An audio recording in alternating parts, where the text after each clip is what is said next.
of Rome, Italy. A dessert spot opened a couple years ago called Two Sizes. They served handmade tiramisu with a secret recipe. They quickly became the #1 dessert spot in all of Rome on TripAdvisor. Well, lucky for us, they opened their second and only international branch here in Hongdae in my neighborhood, and it's quickly become one of our favorite date spots. So we wanted to introduce it to you guys, and you can see what Two Sizes Korea is all about.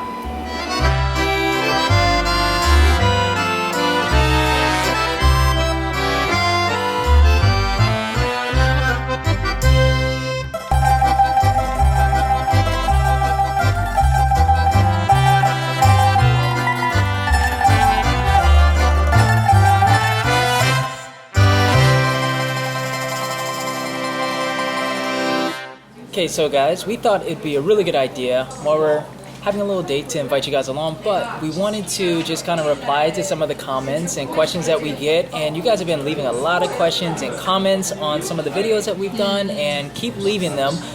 Some of them are really funny, so we want to address some of those today, and some of the other comments and questions that we feel like we want to expand on more, we'll create a separate video, so don't worry about that. But yeah, let's have some fun today while we're eating our tiramisu. Are you planning on making Korea your permanent home? I don't know.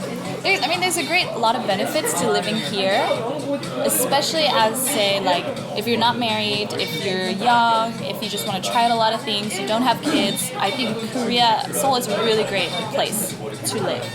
For raising kids here, if you're planning on having a family, I don't know, I'm on the fence for something like that. But also I really want to travel. Yeah. So I don't know what my permanent home would be. Yeah. What about you? Kind of in the same boat. I mean, I think I could see myself here for a long time, but like I always tell people, I want the flexibility to go wherever I want, whenever I want, as the job calls for, or, if I just want to go somewhere for a little period of time. I want to live in Europe. Yeah? At some point. In France. Italy. For my tiramisu. Yeah. What do guys say about you guys being a couple? Or what do people say about you guys being a couple? They think we cute. Right? I haven't really gotten any negative feedback, or besides stupid comments on YouTube here and there. Yeah, I think occasionally I will get a very cautious, you didn't want to date a white guy kind of thing. Or really? I did get that once. Oh. And also from another friend, I did get a kind of surprise. I don't know, I didn't think you dated a black guy, right? I'd gotten that too. Mm-hmm. But I haven't got anybody say anything bad, I don't like him. Nothing like that. The hate is out there. Which is great, because I've definitely had it before. Mm-hmm. So having that positive response to dating someone is a good thing. Yeah. Yeah, that's very encouraging. Yeah, I'm pretty sure at a certain point we'll get either negative comments or comments that have negative nuances to them.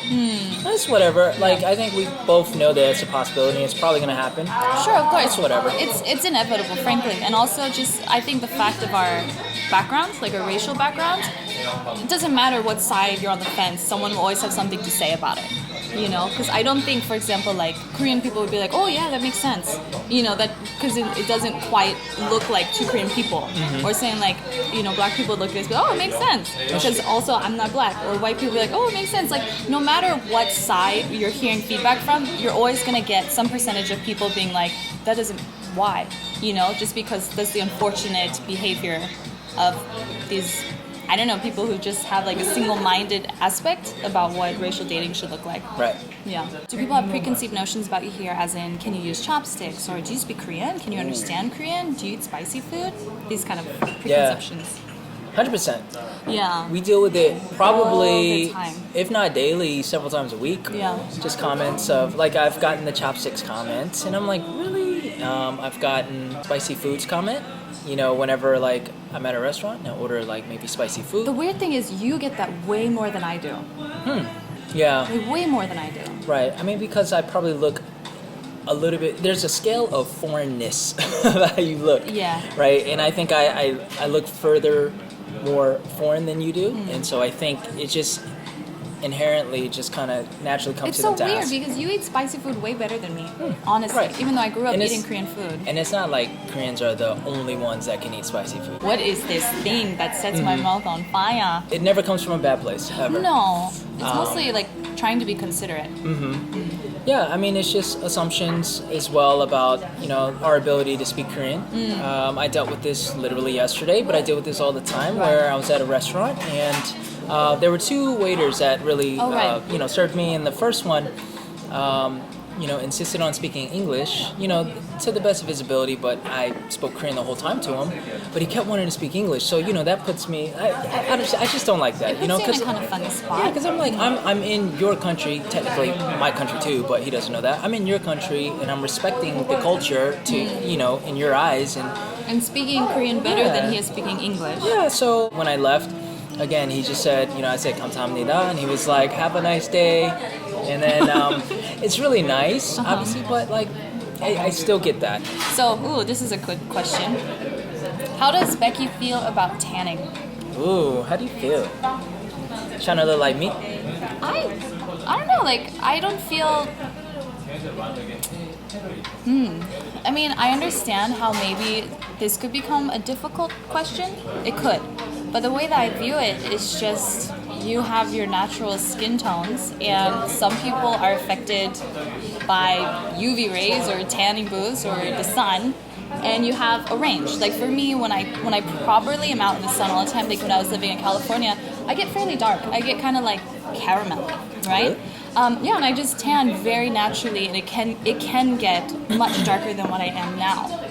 And I don't fight it. I don't care about that. It's just very natural. And then some people, they burn and they peel, or they turn bright red, or some people get really, really dark. But I don't think this is something you should, fight or be angry about. Now, if we're thinking about like fake spray tans, where you're turning orange. Personally, this can be a matter of your personal aesthetic, right? This is your style that you want. Okay, I can understand. I do think there is a line, if you're trying to come off as a different race, for example, I think you should just be proud of however you look. Yeah. Yeah. I mean, this could be an issue because, like, there's always the flip side of the argument, and we don't have to get into that in this video, but, like, there's a flip side of, like, the skin whitening, which is a thing here, not only in Korea, but it's also other Asian countries. It's a thing where people want to be lighter and whiter and brighter. Is it the same thing? That can, be argued on both sides. Right. But, I mean, that's something that's interesting to, I guess, look into. Isn't that funny? Isn't that funny how, like, some population of the world is like, I want to be whiter and whiter and whiter. And some population of the world is like, I want to be darker, Right. darker. Like, you should just love the skin you're in. Which culture do you feel closer to? You're an interesting case to me. Why? Because even in the States, like, you lived in Koreatown. Yeah, for 5 years. I never lived in Koreatown. Well, I mean, when I was in Virginia, but even I was too young. So I never experienced, like, Koreatown. Sure. You were, like, just very, like, I guess your environment was just American environment, wherever you were. But always your surrounded with mom and mom's friends. Yeah. I mean, that's how I was growing up. But then, like, moving to Koreatown was a little bit different. But at the same time, I can honestly say I don't necessarily feel closer to one or the other. Like, there isn't, like, this divide of 60% black, 40% Korean, vice versa. Right. It's just I know and can feel and relate to both. Maybe in different ways. Like, I'm pretty sure my experience would be different if I was born one or the other. There's just so many nuances and dynamics that come into play. But, I mean, for me, I don't feel closer to one or the other. And there's plenty of comments of people who are like, well, you guys are in Korea. You guys, I guess, are more appreciative of the Korean side more than the other side. That's not it at all. That's like, those comments are very ignorant because, one, you don't know our story, and two, there's different reasons why we are all here. Right. And so it has nothing to do with appreciating one side more than the other. Is this funny too? Because on your channel, and hardly ever, never on my channel actually, let's say that, never have I seen a comment on my channel directed towards me saying, why aren't you living in America learning more about white people culture? Or like, you know, your ancestors in Ireland or Right. wherever. But Where are you, you from? I don't know. I just always thought it was just coming. white American, right? But like for you, you'll get people like, haven't you gone to Africa, or like, aren't you part Somali or something? And it's, you know, interesting that people would speculate that. But on the other hand, I mean, in a sense, if you're coming from America, you're all immigrants, unless you're 100% pure Native American. And so for someone to look at you who would say like, why aren't you in Africa? But they're not looking at me and going like, why didn't you go back to Europe or Scotland or whatever?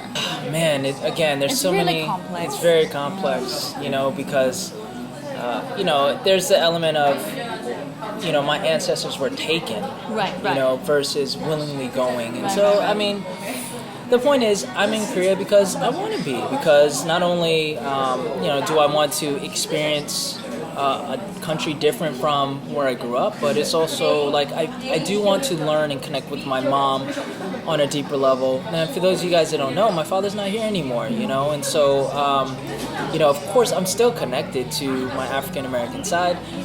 But it has nothing to do with one or the other. Why has it always got to be like one versus the other? It's not. Yeah, this is the forever issue when it comes to people, I think, who are biracial or mixed race, is that you're often pigeonholed into one side or the other. Yeah. And it seems like these mutually exclusive aspects, it's no longer mutually exclusive. And so, in a sense, you're pushing these mutually exclusive things together in one and saying like, it is both. And so it can be hard to wrap your mind around that, honestly.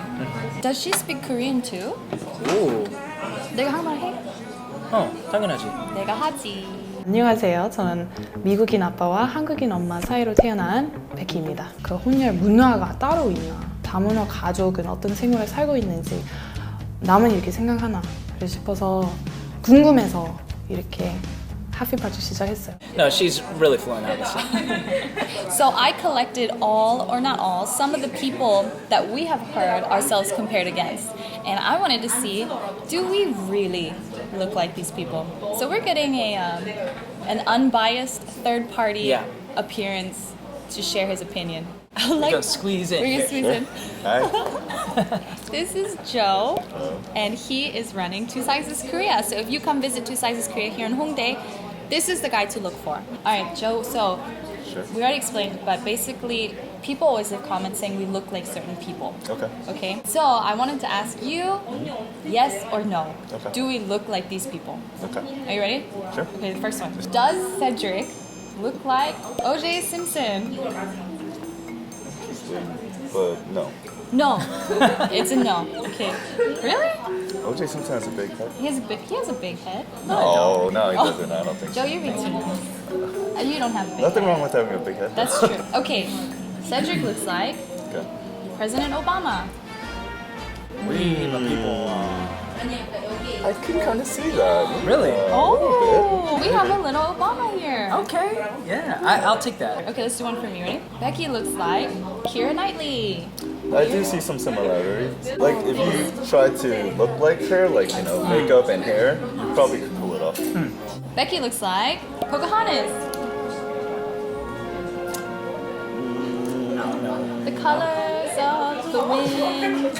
How's that? Cedric looks like Freddie Mercury.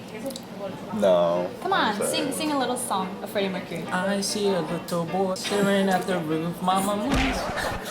I don't think that does it. That's actually one of my favorite songs at karaoke. Oh, really? I'm sorry. That was so I'm bad. so sorry, Queens fans. I'm so sorry. That was awesome, actually. Mama Moosh. Becky looks like, I get this one all the time. Sunmi. It's just because I got bangs, I think. I'm gonna say no. No, right? okay. Yeah, see, I don't see it either. Becky looks like, I get this one a lot too. Not really. Crystal Chong. Crystal from FX. Okay. Yeah, kind of. Kinda? Cedric looks like Han Hyunmin. Just because he's the only well-known Black Korean guy out there. There's no. Sorry, Han Hyunmin. Okay, Excuse Joe's me. gotta go. Just gotta run. Thank you, Joe. Thanks, Joe. Well, definitive answers. We don't look like any of those people. Kind of look like Obama though. We kind of look like some of those people. Hopefully you guys enjoyed coming along with us on our little date at one of our favorite date spots here at Two Sizes Korea. So if you ever visit Korea or if you're living in Korea, definitely check this place out. It's in the heart of Hongdae, very easy location, and all the information about how to get here is going to be in the description. Best tiramisu in Korea. So other than that, thank you guys so much for watching. Be sure to subscribe, hit that notification bell, and then also follow us on social media. Follow. All right, we'll see you guys in the next video. And remember to always seize the day. Peace.